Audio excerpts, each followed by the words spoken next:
Hello everyone, PenguinSal here. We're back doing reviews of our second day of demos. So it's another 5 demos we played not that long ago that we would like to discuss. So the first demo we played was a game called Adore. I always called it Adore, I believe it is Adore. It actually just released its full version onto Steam as well. I think actually the day we played the demo. But we decided to try the demo. I have to say, this game did have some things that I liked. It was a creature collection game. It wasn't that similar to like a Pokemon type of creature collection, but you know, similar vein, I suppose. But you'd obtain these little guys, and you would use them to fight off other little creatures. And the combat style was interesting. It was like you would release them in front of you, they would do their techniques, but then you'd have to recall them, and it was on a cooldown. It was actually kind of interesting the way it played out. I think one of the things I really liked about this combat style was the fact that each of the creatures had different types, and if you set them up in certain ways, they could do combo techniques based on if they attacked with a creature with another specific type. They didn't get into that too much in the demo, but they hinted on it. I think that's the thing that could make the gameplay pretty fun. Other than that, there was things about the demo that worried me a little bit. First of all, I thought that it was just kind of slow, which I think is a little bit tough for a demo, because you don't know if the game is going to speed up as you get further out of the tutorial. It's impossible to say without playing further into the game. Another thing I did not really care for is the way the maps were structured. It looked like you should have been able to explore these areas and maybe find secrets or find items, but I was never rewarded for exploring the map whatsoever. You just followed the objectives that were on your map, and then you just go to the next area without ever really getting anything for trying to like check the edges of the map or go into like little different spots. One time we went into an area that had 2 chests, but they were both locked. We didn't know we had to have keys. It looked like you could purchase them at a shop when we checked later. But the problem is, I believe the maps are procedurally generated. So the first time through you find these chests, you can't go back and get them. So we're hoping these issues will be fixed, or at least smoothened out, as the developers get further in the development of Adore. Otherwise, I believe the game might just get stale as you progress through it. If anybody's tried the full version and the things I'm saying are fixed or are not an issue, feel free to let me know. But otherwise, this one was interesting. I don't believe I'll be trying the full game. Maybe if it goes on sale, I'll give it a shot. But it did have a couple of things that worried me, and that's going to probably keep me from playing the full game. But if you tried it and it is actually really good, let me know. The second demo we played was called Station to Station. This game I actually saw in a YouTube video where someone was talking about demos that they had tried, and so that was one that I really wanted to check out because it seemed right up my alley. Essentially, it's a puzzle game where you have to connect train stations and railroad tracks between buildings that will supply resources to each other, and that's how you beat the game, by getting enough resources to like the capital cities. Conceptually, I really like it. The idea of having to think through where to put the stations and where to put the tracks is interesting, especially since you have a limited budget for which you can put down each individual track. There are cards that you can get that can make one railroad cheaper, or make a bridge cheaper, or make it so that your supplies give you more money on a specific route, which those are interesting. I would say the biggest qualm I had with the game was when we played through the 3rd level in the demo, we ran into a bit of a snag where we were putting tracks down and stations down where they seemed strategically good at the time, but then as more buildings would show up, which I think may have been random, I'm not 100% sure, they were kind of out of the way based on what we were trying to do. So it's almost like you had to go through and do a level one time, fail, to see what you could expect in the level, so that you could go back and complete the level knowing what you know now. Which I thought that was a little bit tough, that it seemed very difficult to beat it on your first run, and I don't particularly like that. A lot of games we play, we do beat our first runs, And if it's not possible because you have to have kind of insider knowledge of how the level's going to lay out, that does weaken it a bit. But if you like these kind of cozy puzzle games where you have to lay out tiles in specific patterns, this one was pretty fun. If you want to check this one out, we will have a link in the description for you to wishlist it or check out the demo. Let me know what you guys think about this one, Station to Station. The third demo we tried was for a game called The Last Flame. This game I also believe just hit early access within the last week or so, but we decided to try out the demo on this one. I've been hearing good things about it. It is very much roguelike, and it's also an auto-battler, which, is not exactly my favorite genre. But we decided to try this one out, and I have to say, it's one of the types of games that I am always a little bit conflicted on, because you play through one run, and it seems like it could be a lot of fun, but it also seems like a game where, you play 1, 2, 3 runs total, and you kind of feel like you get everything out of it that you want to. I hope that's not the case with The Last Flame, because it did have a lot of things that I thought were interesting and I enjoyed.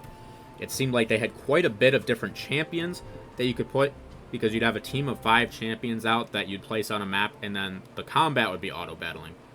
But you were also able to upgrade them with these trophies. There were 2 different types of weapons you could find that you could attach to each other to make them better versions of themselves that you could equip.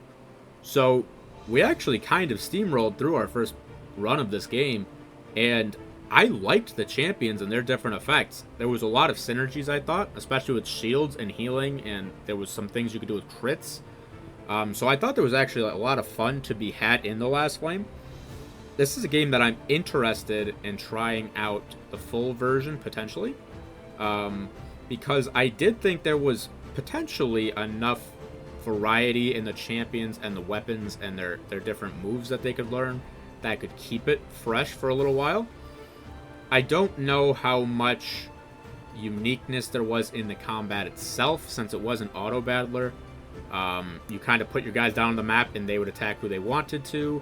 You didn't really have a lot of say of them targeting the same enemy or anything.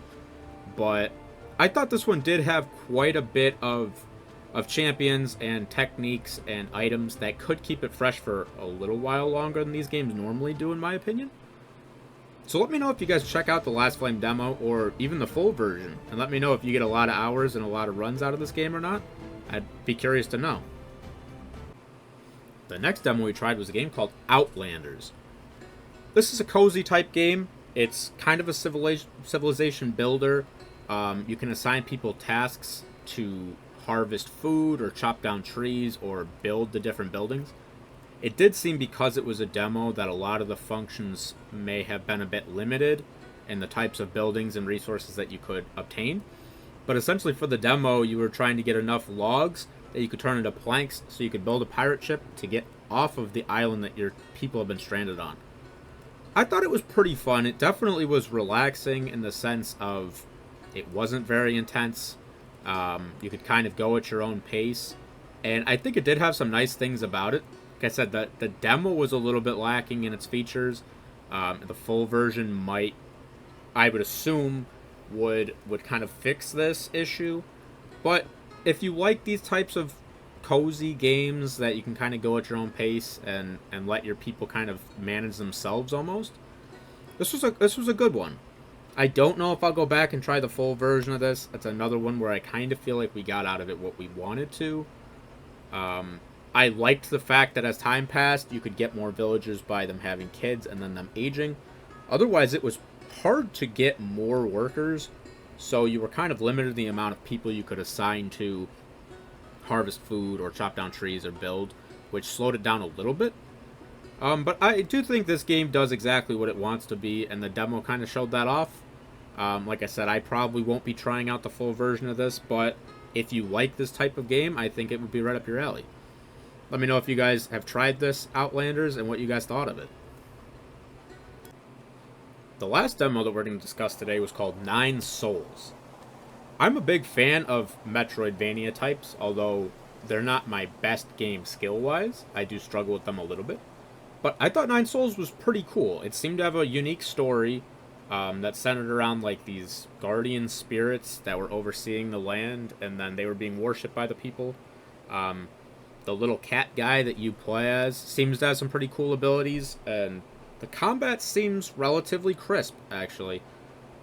There was a blocking slash parrying mechanic that seemed integral to the game because it charged a certain special meter of yours every time you could parry an attack. I do think it was a tougher game, and if you struggle with these kind of games like I sometimes do, this is a tough one to recommend.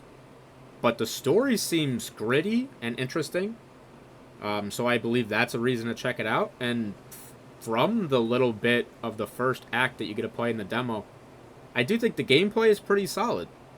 I think it's one that if you like Metroidvanias, this seems to have crisp enough mechanics and an interesting enough story that it would draw you in to, want to see what happens next.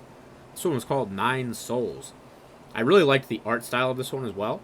The characters seem to be interesting and lively, which I said a lot of games I don't think pull that off very well, but they seem to be pretty interesting. There's a lot of intrigue as well going on, so you don't really know 100% of what's happening throughout the demo, which I think can be kind of a plus to draw you in to play more.